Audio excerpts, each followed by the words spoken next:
Hello guys, welcome back again sa ating YouTube channel, no, The Action Man. Una sa lahat, may galabi shoutout po sa lahat ng mga kakamping at sa mga hindi man mga kakamping. Kung interesado ka sa video ito, patapusin mo na hanggang dulo at huwag nyo nang kalimutan na i-like at i-share ang ating video para malaman naman ng ilan sa ating mga kababayan na nagtutulog-tulugan sa katotohanan.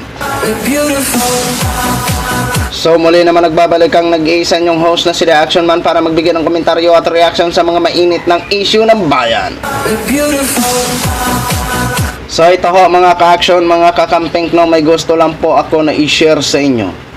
May isa sa mga mataas na opisyal ng MNLF, Moro National Liberation Front ho mga ka-action, na nag-warning, ha? I think administration na po ang wina-warningan na kapag ituloy daw ang nasabing pag-aaresto dito kay Kibuloy ho mga ka-action, yun na daw ang magiging mitsa na magkaroon ng people power. Dahil ayon sa kanya, malaki daw ang tulong ni Kibuloy sa pakikipaglaban na masugpo ang mga NPA, CPNPA, no? Nilabanan daw ni Pastor ang mga NPA na nasa loob ng gobyerno at pinangalanan kung sino ang mga ito: si Franz Castro, Raul Manuel, Arlen Brosas, at pati na si Senator Risa Hontiveros. Di ba mga ka-action, mga kakamping? Ang tanong po natin dito, kung sila po ay totoong mga ganyan, bakit hindi sila hinuhuli ng ating mga kapulisan? Di ba? At kung totoo man, aside sa mga ganyan na nilabanan ni Pastor, marami pang iba daw na naitulong ito si Pastor. Ang tanong ho natin dito, kapag marami pala ang maitutulong ang isang tao at kung magkasala, so ibig sabihin kailangan pala protektahan pa rin. Ganun ang dating dito sa mga taga-suporta niya, mga ka-action, mga kakamping. Kitang-kita ho natin na kailangan purihin, hangaan ang mga ginawa pala ni Pastor, at kailangan exempted pala dito si Pastor sa mga akusasyon laban sa kanya. Ganon? Kung ituturing nga po ito ni Padilla, bayani daw po Kung buhay lang siguro si Jose Rizal at saka si Andres Bonifacio, baka nakutungan pa to si Padilla. Diba? May isang bayani pala na ganito ang mga kaso kapag mapatunayan. May isang bayani pala na ganito ang mga akusasyon. Hindi lang isa ang testigo, hindi lang isa ang complainant. Marami po ang complainant laban dito kay Pastor. Ngayon, bago po tayo magtuloy-tuloy mga ka-action, mga kakampeng, panoorin po muna natin ang naging statement ng isa sa mga mataas na opisyal ng Moro National Liberation Front ho mga ka-action. Walang pagdadalawang isip na inihayag ng mataas na leader ng Moro National Liberation Front na posibleng mag-udyok para magkaroon muli ng people power sa bansa ang pagpapaaresto kay Pastor Apollo C. Kibuloy. Si Franco Baranda para sa detalye ng balita. It's a warning kung talagang ituloy nila yung warrant of arrest kay Pastor Apollo Kibuloy. This will trigger people power. This might trigger people power. Hindi man pwede pagtakpan yan. Alam na ng buong mamamayan ng Pilipinas ano ang tama o ano ang mali.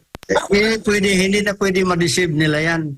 So, ako, I'm praying magkaisa na ang taong bayan ng Pilipino. Magkaisa na. Ito ang naging pahayag ni Roland Aziz Monk Olamit, ang Secretary General for Political Mobilization and current State Chairman ng MNLF ng Davao City sa nangyayaring panggigibit ng mababa at mataas na kapulungan ng Kongreso kay Pastor Apollo C. Kibuloy ng The Kingdom of Jesus Christ sa pamamagitan ng pagpataw ng warrant of arrest.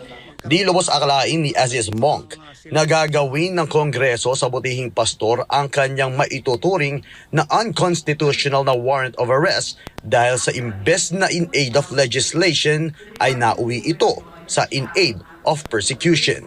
Hindi na umano sakop ng mga mambabatas ng Kamara at Senado ang kanilang panggigibit kay Pastor Apollo at sa SMNI na natatanging media na kilalang may lakas na loob na pumupuna at nagsisiwalat ng katiwalian sa kasalukuyang administrasyon. Kabilang sa mga pangunahing nilalabanan ng butihing pastor ay ang CPP-NPA-NDF sa loob ng pamahalaan. Ito ay si Arlene Brosas ng Gabriela Party List, Raul Manuel ng Kabataan Party List at Franz Castro ng ACT Teachers na miyembro sa Kamara. Sa kabilang banda naman ay kilala ang akbayan na ginagamit ng komunistang teroristang grupo sa kanilang mga propaganda na inirerepresenta ni Senador Risa Hontiveros.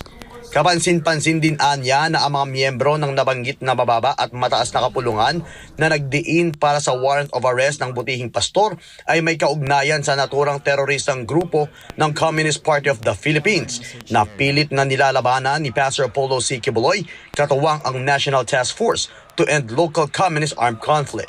Yung NTF, LCAC, alam ng buong mamayan.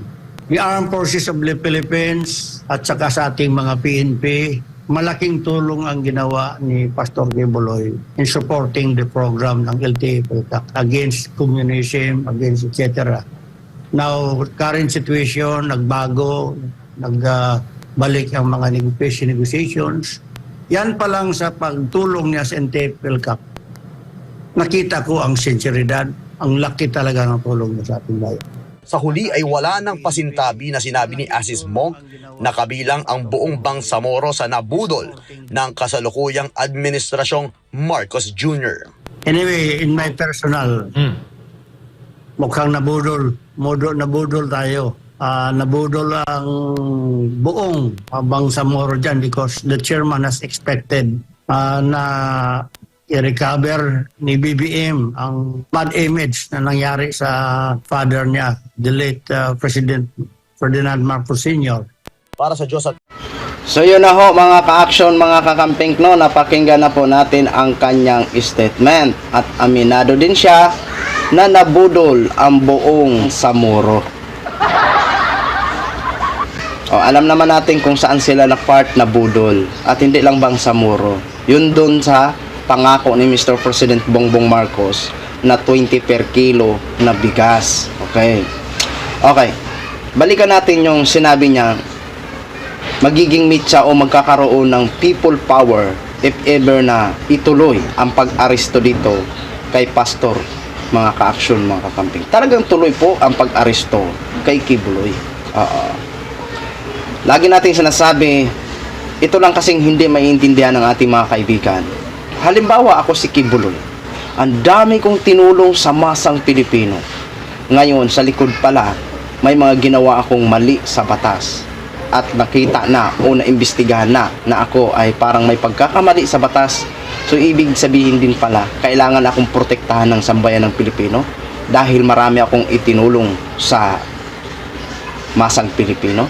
So, sapat na ba yun para sabihin na magiging exempted ako na pumunta ng Senado para sagutin ang lahat ng mga aligasyon laban sa akin? Ayan, in-example ko na po ang sarili ko, ha. Yung ba yung gusto nyo na kapag may mga taong inaakusahan, lalo-lalo na kung mga kaibigan nyo, so kailangan nyo palang protektahan. Hindi nyo pala kailangan ipa-aresto. Dahil para sa inyo, malaking tulong ang nagawa ng taong ito. Kaya hindi siya pwede ipa-aresto. No? Kagaya sa mga sinasabi nyo na iharap sa Senado. Yung ba yung gusto nyo na mangyari pala sa bansa natin? Na kapag marami palang itinulong ang isang tao at once na nagkasala ay hindi na pala siya pwedeng arestuhin, hindi na pala siya pwedeng imbitahan, hindi na pala siya pwedeng iharap sa Senado. Ganoon ba yun? Magiging exempted na pala ang isang tao? Abay, kung ganun man lang pala mga ka-action, mga kakamping, lahat pala ng sweldo ko itutulong ko na. Kasi kung ganito lang pala ang patakaran, di ba? Itulong ko na. Total, kung magkasala pala ako, marami pala magpuprotekta sa akin dahil sa dami ng nagawa ko na itulong ko sa masang Pilipino. Di ba? Magiging exempted pala ako.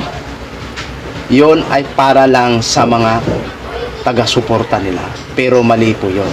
Di ba, mga ka-action, mga kakampik? Maling-mali po yan na pananaw. Sandy Makmak man ang itinulong ni Kibuloy, dahil siya ay nagkasala, ay dapat lang siya managot kapag mapatunayan.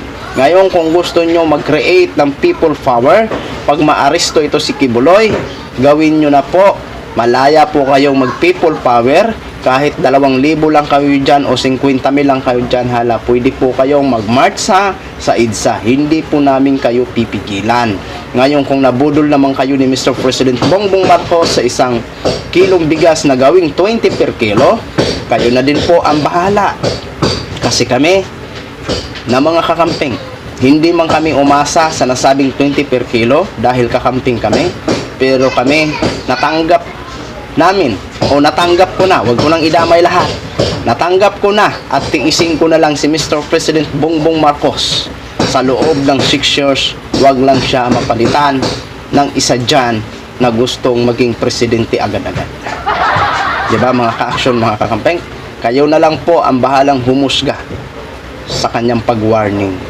Ay, administrasyon ang wina-warningan niya. Kasi kung magkaroon ng people power, sino bang mapatalsik? Kundi si Mr. President Bongbong Marcos. Di ba? So yun lang ho, mga ka-action, mga kakamping, no?